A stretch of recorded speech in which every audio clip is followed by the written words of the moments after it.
Neurons communicate over long distances by generating and sending an electrical signal called a nerve impulse or action potential. Your goals for learning are to understand that rapid changes in permeability of the neuronal membrane produce the action potential, to recognize that altering voltage-gated ion channels changes membrane permeability, to understand the movement of sodium and potassium ions during the action potential, to examine refractory periods, to learn about conduction velocity. Here's what you need to know. The location and function of voltage-gated channels, how electric signals are measured inside cells, the difference between positive and negative feedback loops, how axons are insulated with myelin. To see definitions of terms, click the bold red words. To review the process of myelination, click the link button. If you use a link button, you can return to the page you started from by clicking the return button. The action potential is a large change in membrane potential from a resting value of about minus 70 millivolts to a peak of about plus 30 millivolts and back to minus 70 millivolts again.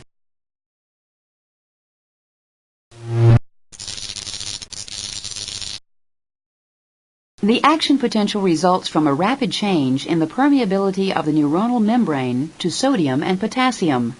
The permeability changes as voltage-gated ion channels open and close. In the following pages, we will study, step by step, the changes that occur as an action potential is generated and then propagated down the axon. The action potential is generated at the axon hillock, where the density of voltage-gated sodium channels is greatest. The action potential begins when signals from the dendrites and cell body reach the axon hillock and cause the membrane potential there to become more positive, a process called depolarization. These local signals travel for only a short distance and are very different from action potentials. We will study them in a separate module that covers synapses. Click the neuron to see the axon hillock depolarize.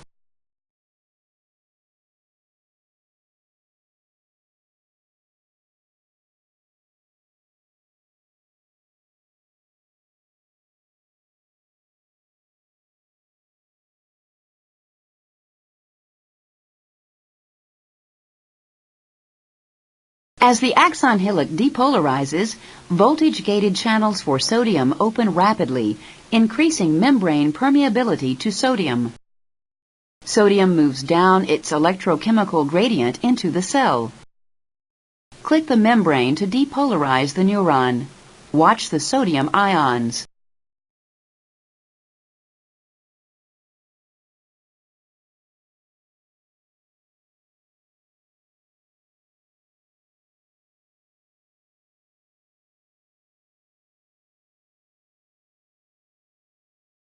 If you'd like to see the animation again, click the membrane.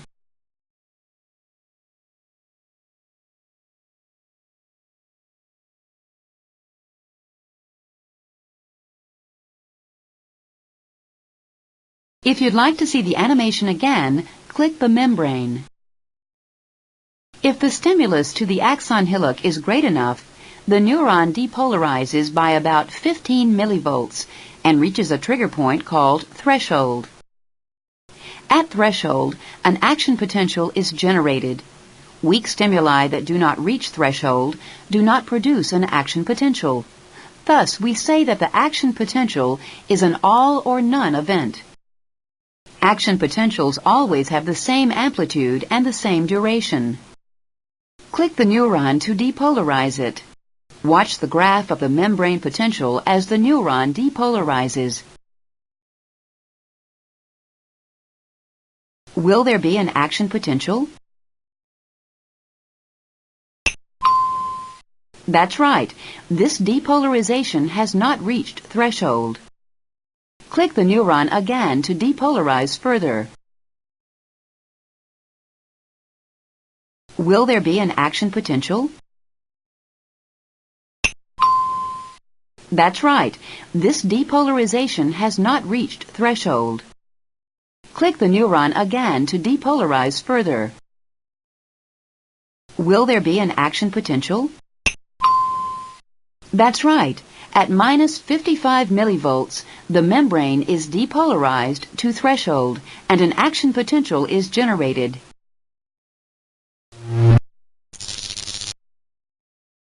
Threshold for this neuron is minus 55 millivolts. Threshold is a special membrane potential where the process of depolarization becomes regenerative, that is, where a positive feedback loop is established. We will study the positive feedback loop on the next page. When and only when a neuron reaches threshold, a positive feedback loop is established. Click the neuron to depolarize it to threshold. Watch the graph of the membrane potential as the neuron depolarizes. At threshold, depolarization opens more voltage-gated sodium channels. This causes more sodium to flow into the cell, which in turn causes the cell to depolarize further and opens still more voltage-gated sodium channels. This positive feedback loop produces the rising phase of the action potential. To repeat the animation, click the neuron. The rising phase of the action potential ends when the positive feedback loop is interrupted. Two processes break the loop: the inactivation of the voltage-gated sodium channels, the opening of the voltage-gated potassium channels. We'll look at potassium channels on the next page. To see what happens to the sodium channels, click the neuron. The voltage-gated sodium channels have two gates. A voltage-sensitive gate opens as the cell is depolarized. A second time-sensitive inactivation gate stops the movement of sodium through the channel after the channel has been open for a certain time. We'll observe the events at the voltage-gated sodium channels all at once. Then we'll see them step by step at a single channel, and then we'll put them all together again. Click the membrane to depolarize the neuron to threshold and start the animation.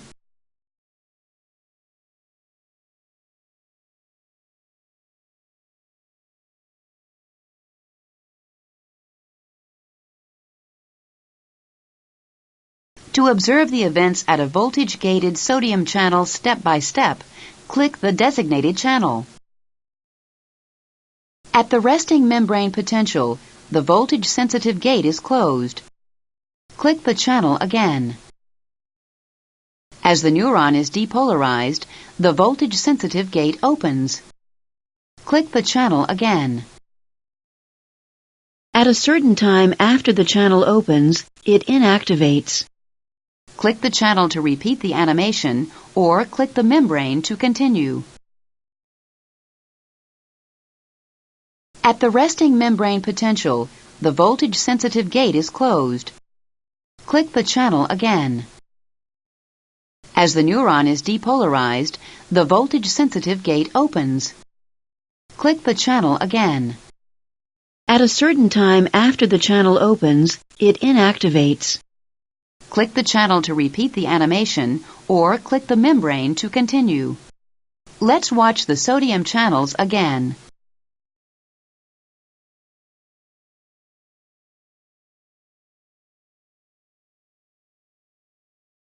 At the peak of the action potential, voltage-gated sodium channels begin to inactivate. As they inactivate, the inward flow of sodium decreases and the positive feedback loop is interrupted. To see the animation again, click the membrane. We've looked at the sodium channels. Now let's see what happens to the potassium channels. The voltage-gated potassium channels respond slowly to depolarization. They begin to open as the membrane depolarizes, but respond so slowly that they become fully activated only after the action potential reaches its peak. Click the membrane to depolarize the neuron and initiate an action potential.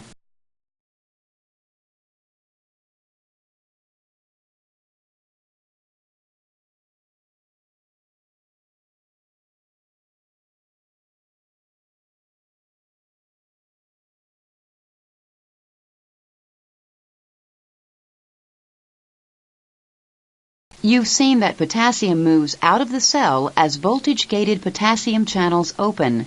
As potassium moves out, depolarization ends and the positive feedback loop is broken. Click the membrane to repeat the animation and observe the interruption of the positive feedback loop.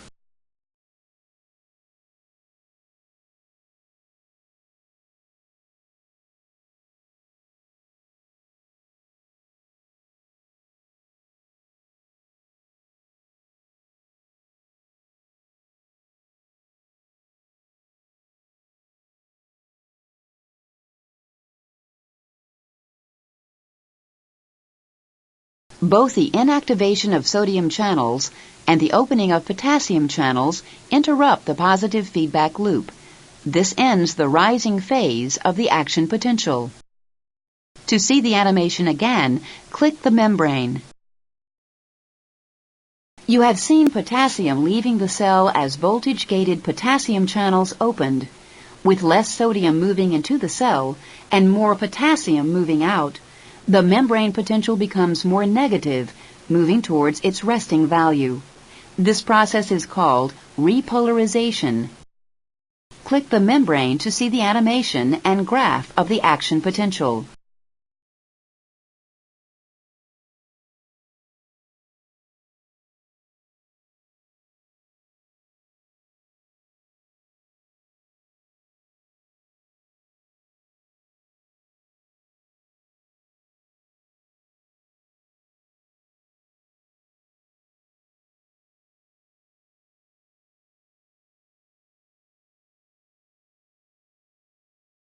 In many neurons, the slow voltage-gated potassium channels remain open after the cell has repolarized.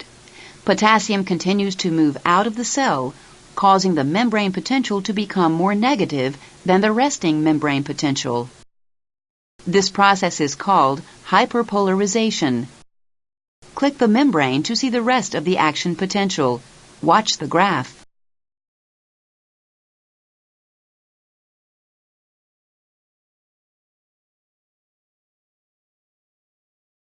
By the end of the hyperpolarization, all the potassium channels are closed.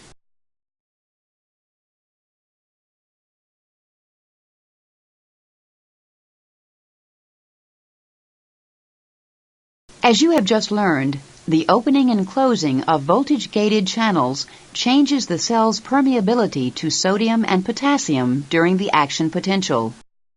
Now let's watch this happen. Begin by clicking the portion of the action potential graph where the sodium permeability is increasing rapidly.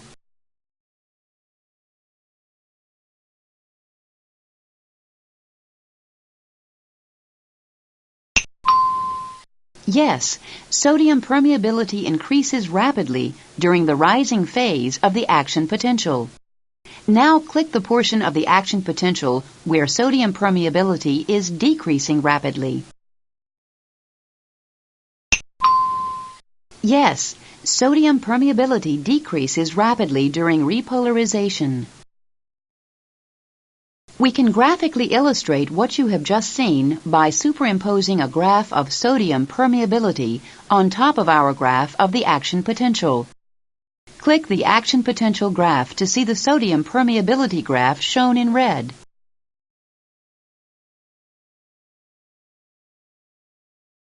Click the graph again to continue. Now click the portion of the action potential where potassium permeability is greatest.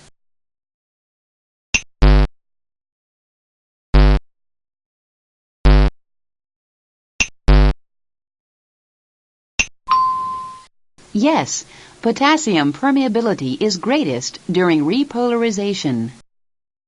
Now click the portion of the action potential where potassium permeability is slowly decreasing.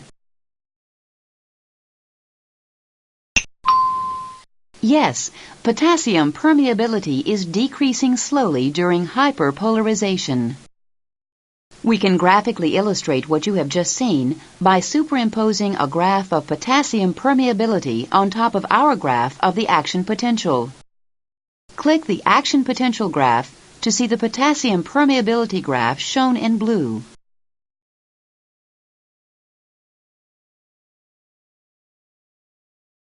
Now let's see the simultaneous changes in sodium and potassium permeability during the action potential. Click the graph of the action potential.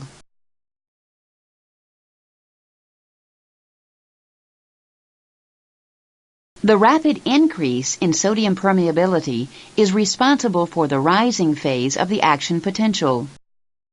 The rapid decrease in sodium permeability and the simultaneous increase in potassium permeability is responsible for the repolarization of the cell. The slow decline in potassium permeability is responsible for the hyperpolarization. To repeat the last animation, click the graph.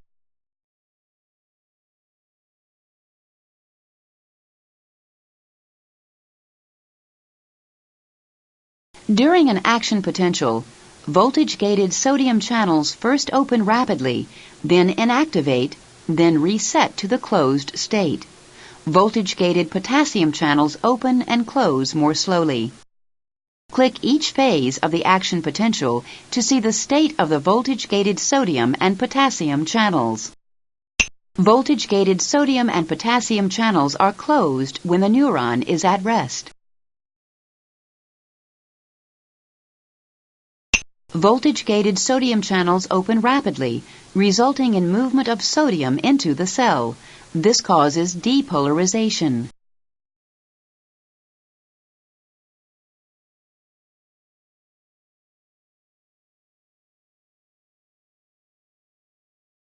Voltage-gated sodium channels continue to inactivate, then reset to the closed state.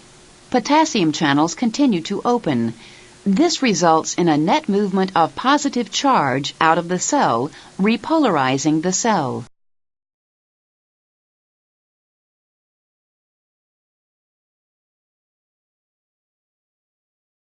Some voltage-gated potassium channels remain open, resulting in movement of potassium out of the cell. This hyperpolarizes the cell.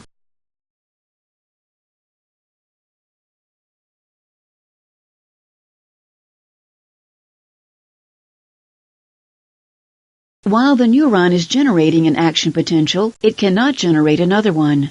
Many sodium channels are inactive and will not open, no matter what voltage is applied to the membrane. This period is called the absolute refractory period. Click a channel and then a button to predict the state of each voltage-gated channel at about the midpoint of the absolute refractory period.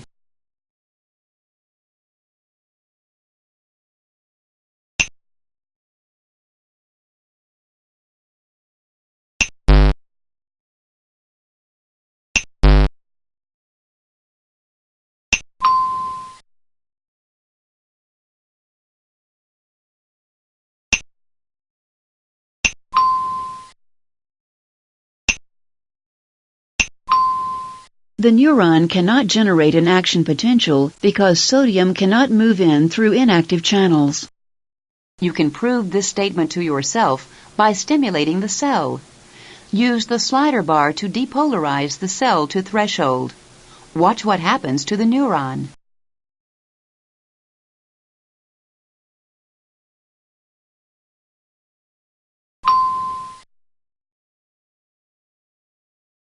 Now depolarize above threshold and watch what happens to the neuron.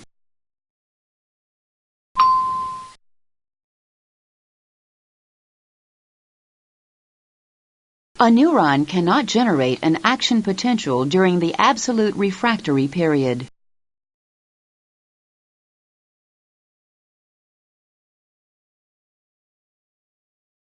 Immediately after the absolute refractory period, the cell can generate another action potential, but only if it is depolarized to a value more positive than normal threshold. This is true because some sodium channels are still inactive and some potassium channels are still open. This is called the relative refractory period. Click a channel and then a button to predict the state of each voltage-gated sodium and potassium channel at about the midpoint of the relative refractory period.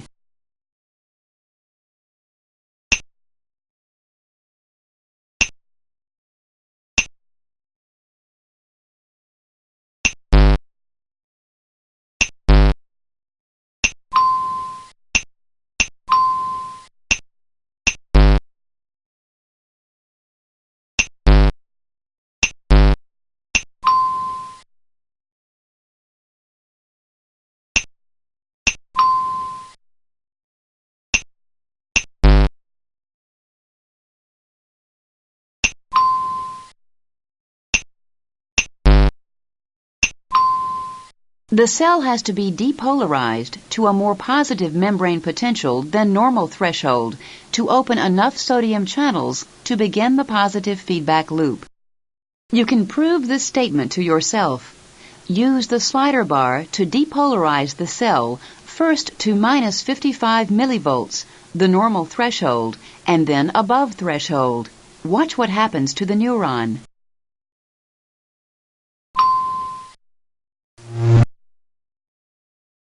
Now depolarize above threshold and watch what happens to the neuron.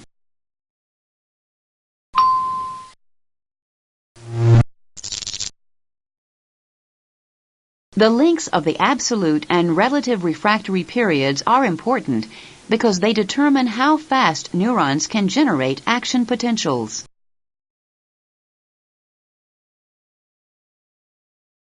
After an action potential is generated at the axon hillock, it is propagated down the axon. Positive charge flows along the axon, depolarizing adjacent areas of membrane, which reach threshold and generate an action potential. The action potential thus moves along the axon as a wave of depolarization traveling away from the cell body. Click the axon hillock to see an action potential generated and propagated along the axon.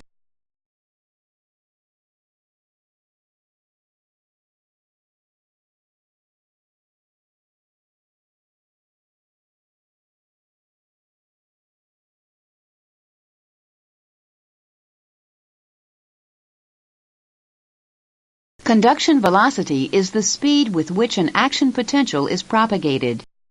Conduction velocity depends on two things: the diameter of the axon and how well the axon is insulated with myelin. Let's look first at axon diameter. Click an axon to see how diameter affects conduction velocity. As the axon diameter increases, the internal resistance to the flow of charge decreases and the action potential travels faster.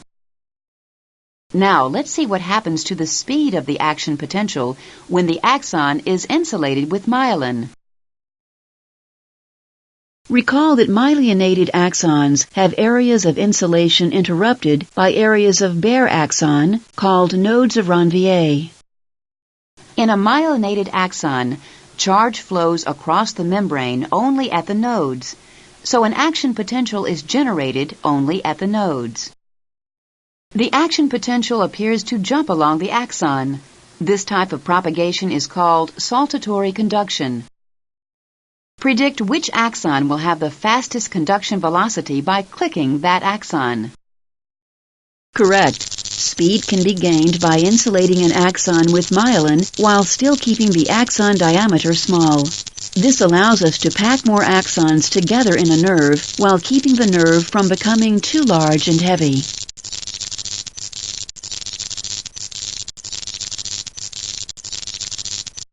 Here's a summary of what we've covered. The action potential is an all-or-none event that can travel for long distances because it is a regenerative electrical signal. When the axon hillock is depolarized to threshold, an action potential is generated, voltage-gated channels open, thereby increasing permeability of the neuron first to sodium and then to potassium. As sodium moves rapidly into the neuron, it produces the rising phase of the action potential. As the inward movement of sodium slows and the outward movement of potassium increases, the membrane repolarizes. Immediately after an action potential, the neuron cannot generate another action potential during the absolute refractory period. During the relative refractory period, it can generate another action potential only if stronger stimuli arrive at the axon hillock. The diameter and myelination of an axon determine its conduction velocity. To test your knowledge, click the quiz button to go to the self-quiz. To access cross-references for this topic in your Benjamin Cummings textbook, click here. To test your knowledge, click the quiz button to go to the self-quiz.